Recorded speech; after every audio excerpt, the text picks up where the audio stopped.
7 months after disappearing, she returns to the Vampire King's castle carrying a secret that could shatter his reign, a half-human child that is undeniably his. Caught between royal vengeance and forbidden love, they must protect their baby from enemies who want the heir dead. In facing the truth, the king is forced to choose between the cruelty of his throne and the family he never expected. People always say monsters don't feel anything, but I've learned that's usually what the world tells itself so it can sleep at night. This story begins the moment I saw the Vampire King flinch, not from a blade, but from a baby's tiny sigh. The storm rolled in like a slow, heavy curtain, turning the mountains into silhouettes and the sky into bruised violet. At the edge of the Blackthorne gate, the torches hissed under rain, and the iron bars trembled with every gust as if the castle itself was holding its breath. Guards in dark cloaks shifted uneasily, not because they feared the storm, but because someone was walking toward them, alone, through the mud with a bundle pressed to her chest. Mira's hair stuck to her cheeks, and her steps were smaller than they should have been, like she was saving strength for something worse than the climb. She didn't look like an intruder. She looked like a person who had spent weeks arguing with herself and lost. When the lightning flashed, it caught the shape of her bundle, soft cloth, a small, rounded head, and for a second the guards forgot to be cruel. Their hands tightened on their spears anyway, because that's what men did when they didn't understand a miracle. "State your name," one called, voice wavering. Mira lifted her chin, and her eyes, hazel, stubborn, bright even in rain, went straight to the shadows beyond the gate, toward the towering fortress where a king was rumored to have no heart. "Mira Vale," she said. "Tell King Lucien I came back." The name hit the air like a bell. Even the storm seemed to pause around it. The gates opened with a groan that sounded like an old warning. Mira stepped inside, and warmth from the torches kissed her wet skin, carrying the scent of smoke and pine resin. Somewhere deep in the castle, a clock ticked with patient arrogance. The corridors ahead were lined with dark stone and banners that moved slightly though there was no breeze, like the castle was listening. They took her through halls that didn't echo so much as swallow sound. Her pulse thudded in her ears, louder than her footsteps. Every few steps, she adjusted the bundle against her chest, protective and careful, and the baby, so quiet it almost didn't seem real, released a soft breath that fogged the air. Up in the throne chamber, King Lucien waited in a stillness that felt practiced. He stood instead of sitting, as if refusing comfort on principle. His hair was pale, almost silver blonde, falling to his shoulders like moonlight that had decided to live among shadows. His eyes were dark, not empty, dark like deep water, the kind that reflected what you brought to it. He wore a coat of burgundy velvet with subtle embroidery, the kind that made him look regal until you noticed the way he held himself, not proud, but braced. Like a man expecting the world to swing at him again. Everyone knew the stories. The vampire king who conquered without mercy. The ruler who didn't age, didn't sleep, didn't forgive. The monster at the top of the mountain, crowned in night. But what they didn't say, what no one wanted to admit, was that King Lucien had built orphan houses along the border villages and paid for them in secret. That he had ordered his soldiers to bring food to the human towns during winter famine and had called it tax correction so his council wouldn't question his sanity. That he had once stood alone on a bridge at sunrise, hood up, listening to a child sing from a nearby window and stayed until the last note faded. He didn't want to be a monster. He had just been treated like one for so long that the role hardened around him. When Mira entered, the air changed. Not dramatically, no thunderclap, no theatrical gasp. It was subtler than that. Lucien's posture tightened as if a thread inside him had been pulled, and his gaze fixed on her with the quiet intensity of someone seeing a wound reopen. Mira stopped at the base of the dais. The guards pushed her forward a step, but she held her ground, clutching the bundle close. Her eyes searched his face with an expression that wasn't exactly fear. It was something heavier, an old sorrow mixed with the kind of courage that shows up only when there's no other choice. Lucien's voice was low, controlled, and strangely careful. "You vanished," he said, "without farewell, without explanation." Mira swallowed. "I tried to write." "Try harder," he replied, and the words sounded sharp until you noticed the tremor behind them. He wasn't angry the way a tyrant is angry. He was angry the way an abandoned person is angry, like the fury was protecting something softer underneath. His council members stood to one side, elegant and cold as carved statues. Lady Seraphine, his advisor, watched Mira the way a hawk watches a rabbit. Lord Darius, commander of the Night Guard, looked offended by Mira's mere existence. The room was full of power and judgment, and Mira was just one drenched human with mud on her skirt. Still, she lifted her chin. "I didn't come for forgiveness," she said. "I came because I ran out of places to hide." Lucien's eyes flicked down to the bundle for the first time. The baby stirred, making a tiny sound, half sigh, half question. It was small, innocent, and completely out of place in a throne room built for fear. A faint ripple moved through the council, whispers, quick and poisonous. Lucien didn't speak. He simply stepped down from the dais. The guards stiffened. A king didn't descend for anyone, not for humans, not for trouble. He came closer, slow and steady, like he didn't trust the ground not to betray him. When he stopped, he was close enough that Mira could smell him, cedar smoke and something colder beneath, like snow on stone. His gaze stayed on the bundle, but his voice came out quieter than before. "What is that?" he asked, though he already knew it wasn't a what. Mira's arms tightened. Her eyes glistened, and for a heartbeat her bravado cracked, revealing a young woman who had been carrying something too heavy for too long. "A child," she said. "My child." Lucien's jaw tightened. "And why bring a child here?" Mira hesitated, and the silence stretched. It wasn't empty silence. It was the kind that fills up with everything you're afraid to say. "Because he's yours," she whispered. The words didn't explode. They sank. You could almost see them land in Lucien's chest like a stone dropped into a deep lake, sending ripples into places he kept locked. His face didn't contort. He didn't roar. He didn't do any of the things the stories would have promised. He just went still, so still it looked like he might shatter. The council reacted instantly.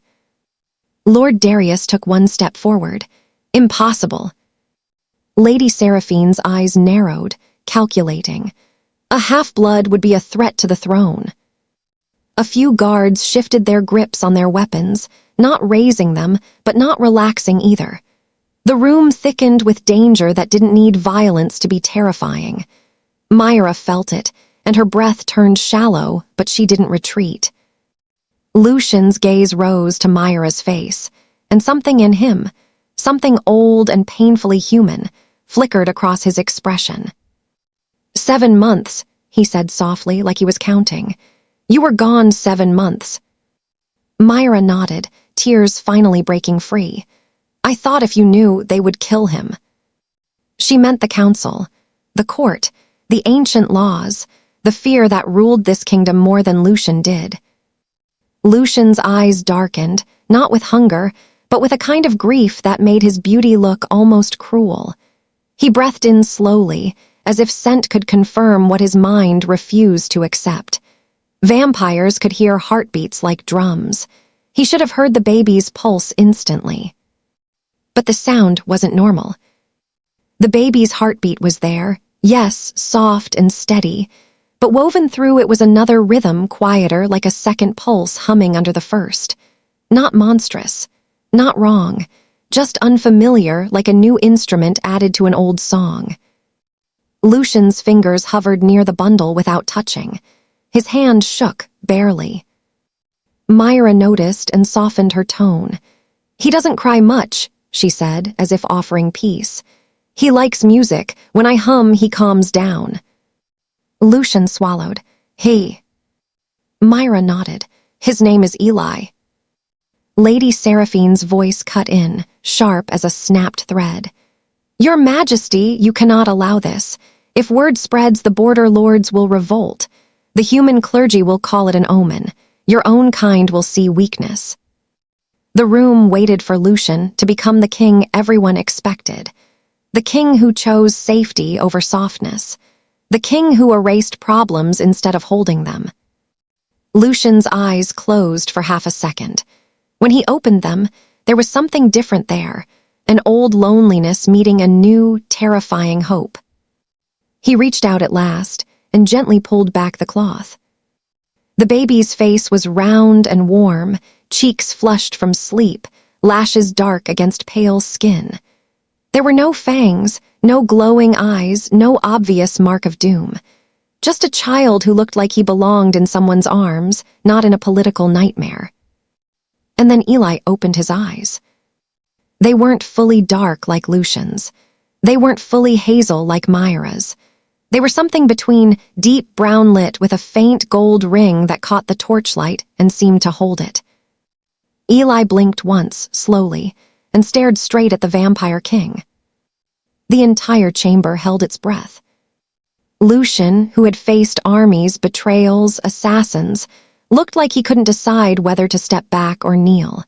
His lips parted slightly, and for a moment his voice wouldn't come. Eli made a tiny sound, not a cry, not a laugh, more like recognition. Then the baby lifted a hand with clumsy purpose and reached for Lucien's finger. Lucien froze. Mira's eyes widened.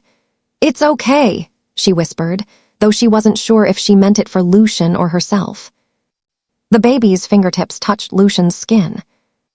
Something warm happened. Not fire, not pain, nothing dramatic.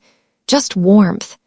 A soft, living warmth that didn't belong in Lucien's world, spreading under his cold, immortal skin like sunlight remembered. Lucien's breath caught. His eyes flicked to Mira, almost accusing, almost pleading. "What is he?"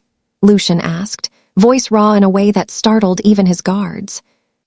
Mira shook her head quickly. "He's just him. He's gentle. He's good." Lady Seraphine stepped forward, and the torches seemed to dim around her smile. "Good doesn't protect a kingdom, Mira Vale. Laws do." Lucien didn't look at Seraphine. He couldn't stop looking at the baby, whose hand curled around his finger with surprising strength. The king's shoulders dropped a fraction, as if he had been carrying armor inside his bones, and, for the first time, set it down. Then a distant bell rang, deep, metallic, urgent. One toll, then another. The castle's alarm. Lord Darius turned toward the doors. "That bell is for the outer wall." A guard rushed in, rain still dripping from his cloak, eyes wide with fear. He dropped to one knee, but his words came out fast and shaken. "Your Majesty, the Dawn Order has arrived. They demand the surrender of the human woman and the child." Mira's blood went cold. She clutched Eli tighter, instinct screaming to run, even though there was nowhere left to run to. Lucien's hand remained under the baby's tiny grip, and his gaze lifted slowly toward the throne room doors, where distant thunder growled behind the bell. For the first time, the vampire king didn't look like a monster. He looked like a father who had just been given a reason to be brave. And in the sudden silence that followed, Lucien whispered, not to the court, not to the guards, almost to himself, "I will not let them take him." Outside, the bell kept ringing, closer now, louder. And Mira realized, with a sharp, sinking certainty, that the choice she came to force upon a king had just become a war, one he might lose, not because he lacked power, but because he finally had something to love. Rain hammered the high windows as the alarm bell kept rolling through the stone like a giant heartbeat. In the throne room's torchlight, Eli's tiny fingers still held onto Lucien's hand, and the vampire king looked trapped between two worlds, an immortal throne behind him, and a fragile, living future in front of him. Lucien withdrew his finger carefully, as if breaking the contact might break something inside him. He turned to the messenger, voice steady but quieter than anyone expected. "How many?" "2 dozen at the gate," the guard answered. "And more in the tree line. They carry sunmetal lanterns and holy seals. They're not here to talk." A ripple of fear moved through the room, but Lucien's fear was different. It wasn't fear for himself. It was the kind that makes you measure every doorway and every shadow, because you suddenly understand how small a baby really is compared to a kingdom's hatred. "Darius," Lucien said, and the commander snapped upright. "Yes, Your Majesty." "No one dies tonight," Lucien ordered. The words landed like a challenge to his own reputation. "Not a Dawn soldier, not one of ours. If they force their way in, we shield and disarm. We do not punish." Lord Darius hesitated, as if the order physically hurt to hear, then bowed his head. "As you command." Lady Seraphine's smile was thin and patient, like she was watching a man walk willingly toward a cliff. "Mercy is expensive, Your Majesty. Your people will pay the cost." Lucien didn't argue. He stepped down, moved to Mira, and lowered his voice so only she could hear. "There's a safe passage under the chapel. Few know it exists." Myra's arms tightened around Eli. "You're helping me escape." "I'm helping my son live," Lucien said, and the word son came out rough, like it scraped him on the way out. They moved quickly through the corridors, torchlight bending around black stone and wet banners. The castle felt awake now, boots pounding, doors opening, distant orders echoing. Mira struggled to keep up, her body still tired from travel and fear, but Lucien matched his pace to hers without making a show of it. That quiet adjustment said more than any grand vow. As they passed an archway, Eli stirred and made a small, offended noise, like the castle was too loud for his liking. Lord Darius glanced down despite himself, then looked away as if caught doing something soft. "He doesn't approve of alarms," Mira whispered, trying to breathe through the panic. For the first time, something like amusement flickered in Darius's stern face. "Wise child." It was such a simple moment, almost funny, that it stung. Mira felt tears push up again, not from sadness this time, but from how badly she wanted this to be normal. A hallway, a baby, a father who wasn't supposed to exist. They reached a narrow chapel tucked into the heart of the castle, where candle smoke mixed with the scent of old wood and rain-soaked stone. The altar was plain, not because Lucien lacked wealth, but because someone had once chosen humility in a place built for power. Behind the altar, Lucien pressed his palm to a carved emblem, and a section of wall shifted with a soft grind, revealing a stairwell descending into darkness. Mira stared. "You built this for emergencies." Lucien nodded once. "For the day I had to protect someone the court would not." Darius looked at him sharply, as if realizing there were chapters of his king's life he had never been allowed to read. Before Mira could step down, Lucien's gaze caught on Eli again, and his expression tightened with a conflict that didn't belong on a battlefield. "If you go under the chapel, you can reach the river tunnel. It will take you beyond the ridge." Mira's throat closed. "And you?" Lucien's jaw flexed. "I stay. If the Dawn Order believes I'm hiding you, they will burn the border villages out of spite. They'll punish humans to cleanse what they can't understand. I won't let my war spill onto innocent homes." Mira shook her head, desperate. "So you'll sacrifice yourself because you feel guilty for being powerful." Lucien's eyes lifted to hers, and in that look was something painfully human. The exhaustion of being feared, and the longing to finally do one thing that felt undeniably right. "I'm not doing this to be noble," he said softly. "I'm doing it because kindness is the only thing in this world that doesn't rot. Power rots, revenge rots, even victory rots if it costs too much." Mira's hands trembled. Eli yawned, blissfully unaware, then blinked up at Lucien with those strange brown-gold eyes. Lucien reached out again, not to take the baby, just to brush his knuckle against Eli's tiny fist. Eli grabbed him immediately and held tight, as if he recognized his father's voice in the bones of the castle. Lucien went still. His breath caught, and Mira saw it, the cruel twist of fate. The child wouldn't let go. Darius stepped closer, voice lower than before. "Your Majesty, the gate will fall if they press. Seraphine has already summoned half the court guard to the outer wall." Lucien's eyes narrowed. "Without my order." Darius gave a stiff nod. "She says the child is a threat to stability, that she's acting for the kingdom." Mira's stomach dropped. "She's going to take him." Lucien's face hardened, but not into cruelty, into focus. He turned to Darius. "You trust me." Darius hesitated, then bowed. "With my life." "Then trust me with my mercy," Lucien said. "Go to the outer wall. Hold our people back from panic. Tell them no killing. We protect the living even if they hate us." Darius looked like he wanted to argue, but something in the king's voice stopped him. He turned and ran. Lucien looked at Mira again, and his tone softened. "You go down, now." Mira didn't move. "Not without you." Lucien exhaled slowly. "Mira, if I walk away, they will follow my scent, my shadow, my name. But if I walk to them openly, I can keep their eyes on me." "Like bait," she whispered.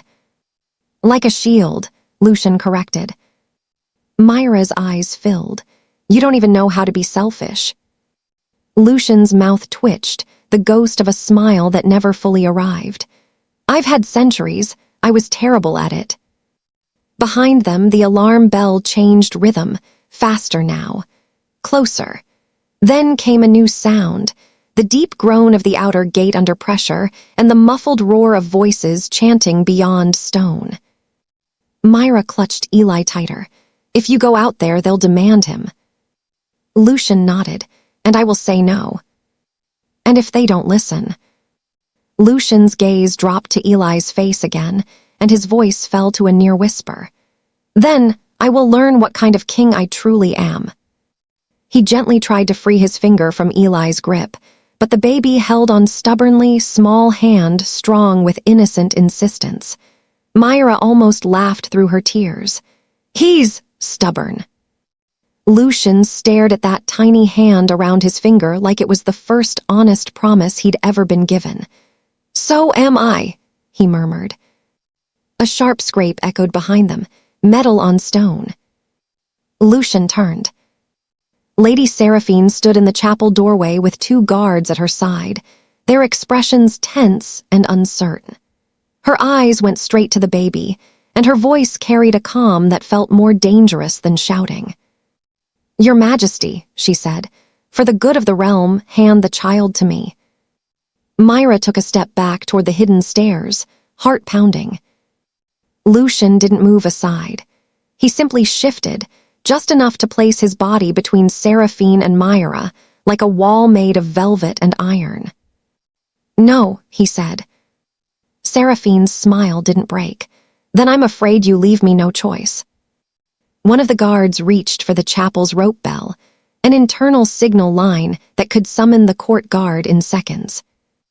Lucien's eyes flicked to the rope, then back to Seraphine, and the air in the chapel tightened as if the castle itself sensed a betrayal. Mira's breath caught when Seraphine spoke again, softer now, almost kindly, almost like a friend. "They're already inside the courtyard," she whispered.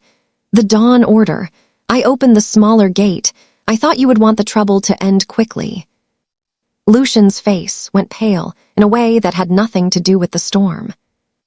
And in Mira's arms, Eli suddenly began to cry, small at first, then louder, his first real cry, shaking with fear as if he could feel the danger closing in.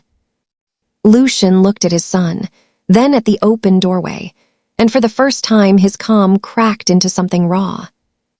Because the enemy wasn't just outside the castle anymore. It was already walking toward them. Eli's cry filled the chapel like a small siren, pure and frightened, and it made every adult in the room look suddenly guilty. The sound bounced off the stone, climbed the wooden rafters, and seemed to tug at something inside Lucien that had been locked away for centuries. Mira held the baby closer and began to hum, shaky at first, then steadier as she found the same simple melody she had used in lonely roadside inns and cold barns.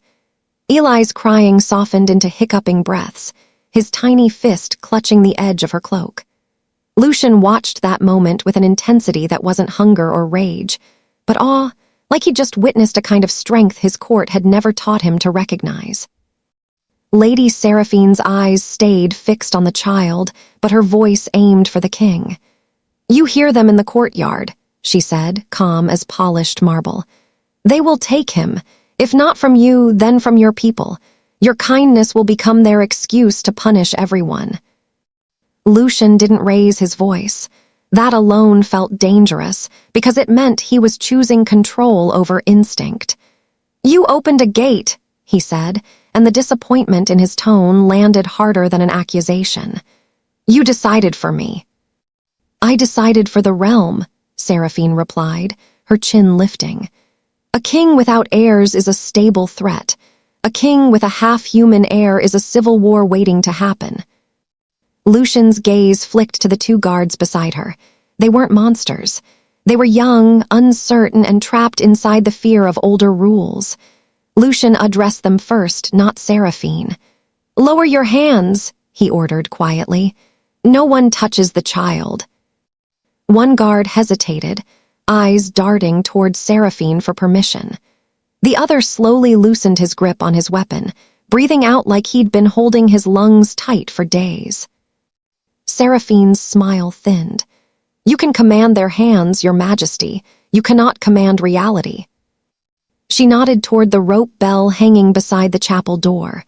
One tug would summon half the court guard, and in the chaos, a baby could be secured in the name of order.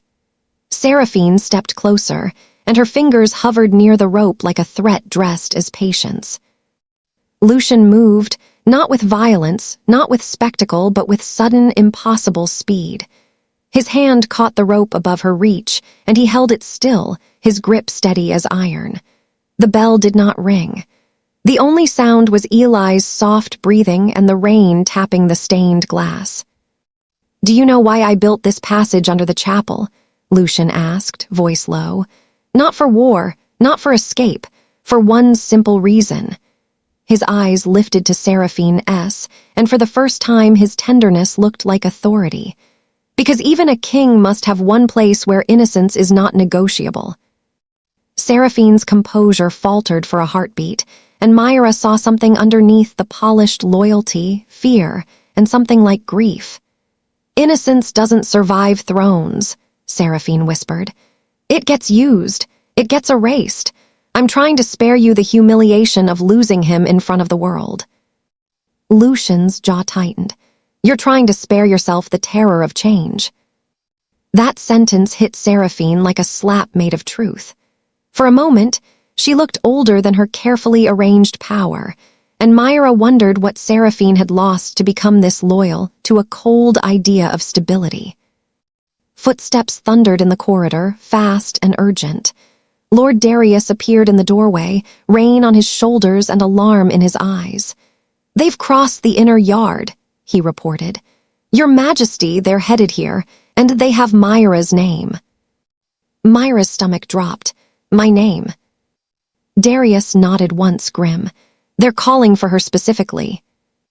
Lucien's gaze sharpened. "Then this isn't just about vampires," he murmured. "It's personal."